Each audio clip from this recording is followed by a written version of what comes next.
யோசிச்சு பாருங்க. ஒரு பக்கம் நம்ம மளிகை பொருள் வாங்குற சூப்பர் மார்க்கெட், இன்னொரு பக்கம் கார்கள தயாரிக்கிற ஒரு பெரிய ஃபேக்டரி. இது ரெண்டுக்கும் என்ன சம்மந்தம் இருக்க முடியும்? ஆனா ஒரே ஒரு நிறுவனம், ஒரே ஒரு டெக்னாலஜிய வச்சு இத ரெண்டையுமே மாத்தப் போகுது. அது எப்படின்னு தான் இன்னைக்கு நம்ம பார்க்க போறோம். அதான் இங்க இருக்கிற முக்கியமான கேள்வி. ஒரே ஒரு டெக் பிளான், அது எப்படி நம்மளோட வீக்லி ஷாப்பிங்கையும் அதே சமயம் ஒரு பெரிய இண்டஸ்ட்ரியோட ஃபியூச்சரையும் மாத்த முடியும்? பார்க்கறதுக்கு ரெண்டும் வேற வேற மாதிரி தான் தெரியும் இல்லையோ? ஆனா அதுக்குள்ள ஒரு பொதுவான ரகசியம் இருக்கு. இன்னைக்கு நாம அதை தான் உடைக்க போறோம். இந்த கதைக்கு ஹீரோ யாருன்னு பாத்தீங்கன்னா, நம்ம எல்லாருக்கும் தெரிஞ்ச டாடா கன்சல்டன்சி சர்வீசஸ், அதாவது டிசிஎஸ். அவங்களோட லட்சியம் என்ன தெரியுமா? சும்மா சாதாரணமானதெல்லாம் இல்ல. ஏஐய முழுசா பயன்படுத்தி உலகத்திலேயே நம்பர் 1 சர்வீஸ் கம்பெனியா ஆகணும். இது வெறும் டார்கெட் இல்ல, ஒரு பெரிய ஸ்டேட்மெண்ட். ஓகே, இதுக்குள்ள போறதுக்கு முன்னாடி டிஜிட்டல் டிரான்ஸ்ஃபர்மேஷன் அப்படிங்கிற வார்த்தைய நாம அடிக்கடி கேட்போம். அதுக்கு என்ன அர்த்தம்னு சிம்பிளா பாத்திரலாம். இது சும்மா புதுசா ஒரு கம்ப்யூட்டரையோ சாஃப்ட்வேரையோ வாங்குறது கிடையாது. ஒரு கம்பெனி வேலை செய்யற விதம், கஸ்டமர்ஸ் கிட்ட பேசுற விதம் எல்லாத்தையுமே A to Z digital technology மூலமா மாத்தி இன்னும் பெட்டரா வேகமா ஆக்குறது தான் இது. சரி, முதல்ல நாம முதல் பகுதிக்கு போவோம். அதாவது ரீட்டெயில். நம்ம டெய்லி போற சூப்பர் மார்க்கெட்ல இந்த டெக்னாலஜி என்ன பெரிய புரட்சியை பண்ணுதுன்னு பார்க்கலாம். நம்மளோட முதல் கேஸ் ஸ்டடி யூகேல இருக்கிற ஒரு பெரிய சூப்பர் மார்க்கெட் செயின் மாரிசன்ஸ். இங்க டிசிஎஸ் என்ன பண்ணுது? அவங்களோட கடை, ஆன்லைன் ஸ்டோர், மார்க்கெட்டிங்னு தனித்தனியா இயங்கிட்டு இருந்த எல்லாத்தையும் ஒன்னா இணைக்கிறாங்க. இதுக்கு ரெண்டே இலக்கு தான். ஒன்னு, கஸ்டமர் எக்ஸ்பீரியன்ஸை சூப்பரா மாத்தணும். ரெண்டாவது, வேலையெல்லாம் இன்னும் திறமையா வேகமா நடக்கணும். அப்போ இந்த கோல்ஸ அடைய டிசிஎஸ் என்ன பிளான் வச்சிருக்காங்க? அது ஒரு 4 படி ஆக்ஷன் பிளான் மாதிரி. முதல்ல எல்லா என்ஜினியரிங் வேலைகளையும் அவங்க பாத்துப்பாங்க. அடுத்து ரொம்ப முக்கியமா கஸ்டமர் சர்வீஸை இம்ப்ரூவ் பண்ண ஏஐய உள்ள கொண்டு வராங்க. மூணாவதா ஒரு ஆட்டோமேஷன் ஃபேக்டரிய உருவாக்குறாங்க. அதாவது ரிப்பீட்டடா செய்யற வேலைகள் எல்லாம் மெஷினே பாத்துக்கும். கடைசியா ஒரு பிசினஸ் இன்டெலிஜென்ட் கமாண்ட் சென்டர். இது மூலமா எல்லாத்தையும் ஒரே இடத்துல இருந்து மானிட்டர் பண்ண முடியும். பிளான் ரொம்பவே கிளியர். சரி, இதனால கடைசியா யாருக்கு என்ன லாபம்? நாம, அதாவது கஸ்டமர்ஸ்க்கு என்ன கிடைக்கும்? கடைகள்ல தேவையில்லாத டெக்னிக்கல் பிரச்சனை வராது, சர்வீஸ் இன்னும் வேகமா இருக்கும், ஒரு சீரான அனுபவம் கிடைக்கும்.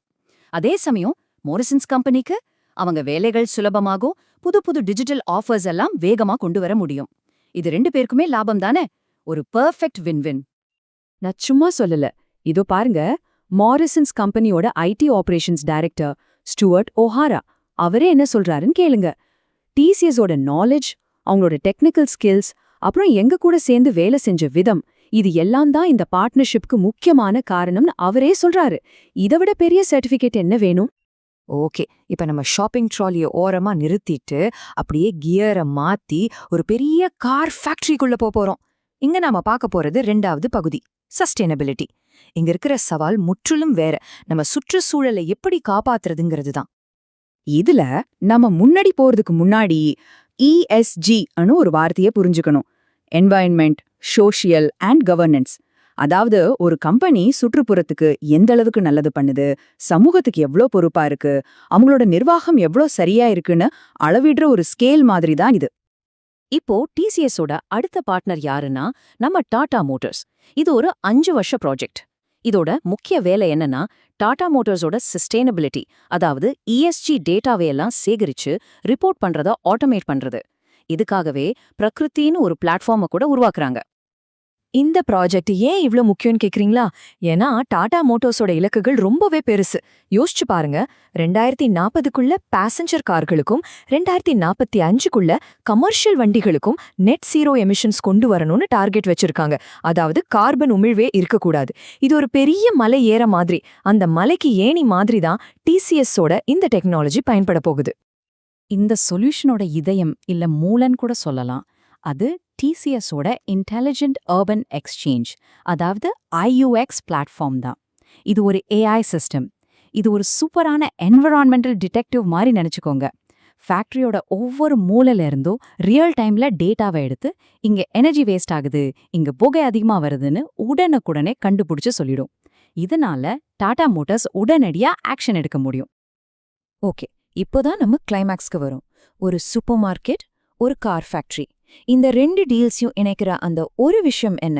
வாங்க, அதான் நம்மளோட டேக்அவே. இப்ப ரெண்டையும் பக்கத்துல பக்கத்துல வச்சு பாப்போமே. ஒரு பக்கம் மாரிசன்ஸ். அவங்களோட கோல் என்ன? கஸ்டமர் எக்ஸ்பீரியன்ஸை பெட்டர் ஆக்கணும், வேலைய வேகமாக்கணும். இன்னொரு பக்கம் டாடா மோட்டார்ஸ், அவங்களோட கோல் சுற்றுச்சூழலை காப்பாத்தணும், நெட் ஜீரோ எமிஷன்ஸ் அடையணும். பாத்தீங்களா, பிரச்சனை வேற வேற, ஆனா ரெண்டுக்குமே தீர்வு கொடுக்கிற டெக்னாலஜி ஒண்ணுதான். AI, data analytics, automation.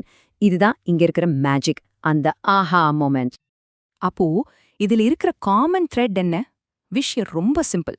உங்க முன்னாடி இருக்கிற பிரச்சனை எவ்ளோ பெருசா, எவ்ளோ சிக்கலா வேணும்னாலும் இருக்கலாம். அது ஒரு சூப்பர் மார்க்கெட்ல கஸ்டமர்ஸ் கியூவா இருக்கலாம், இல்ல ஒரு ஃபேக்டரியில இருந்து வர கார்பன் புகையா இருக்கலாம். ஆனா டிசிஎஸோட சொல்யூஷன் ஒண்ணுதான்: ஏஐ, டேட்டா, ஆட்டோமேஷன். இந்த பவர்ஃபுல் டூல் கிட்ட வச்சு எந்த இண்டஸ்ட்ரியில இருக்கிற பெரிய சவாலையும் சமாளிக்க முடியும். இதுதான் உங்களோட ஒரே ஸ்ட்ராட்டஜி. இப்ப கடைசியா ஒரு கேள்வி. இந்த ஏஐ பிளேபுக் நம்ம ஷாப்பிங் பண்ற விதத்தையும் வண்டி தயாரிக்கிற விதத்தையும் மாத்த முடியும்னா யோசிச்சு பாருங்க.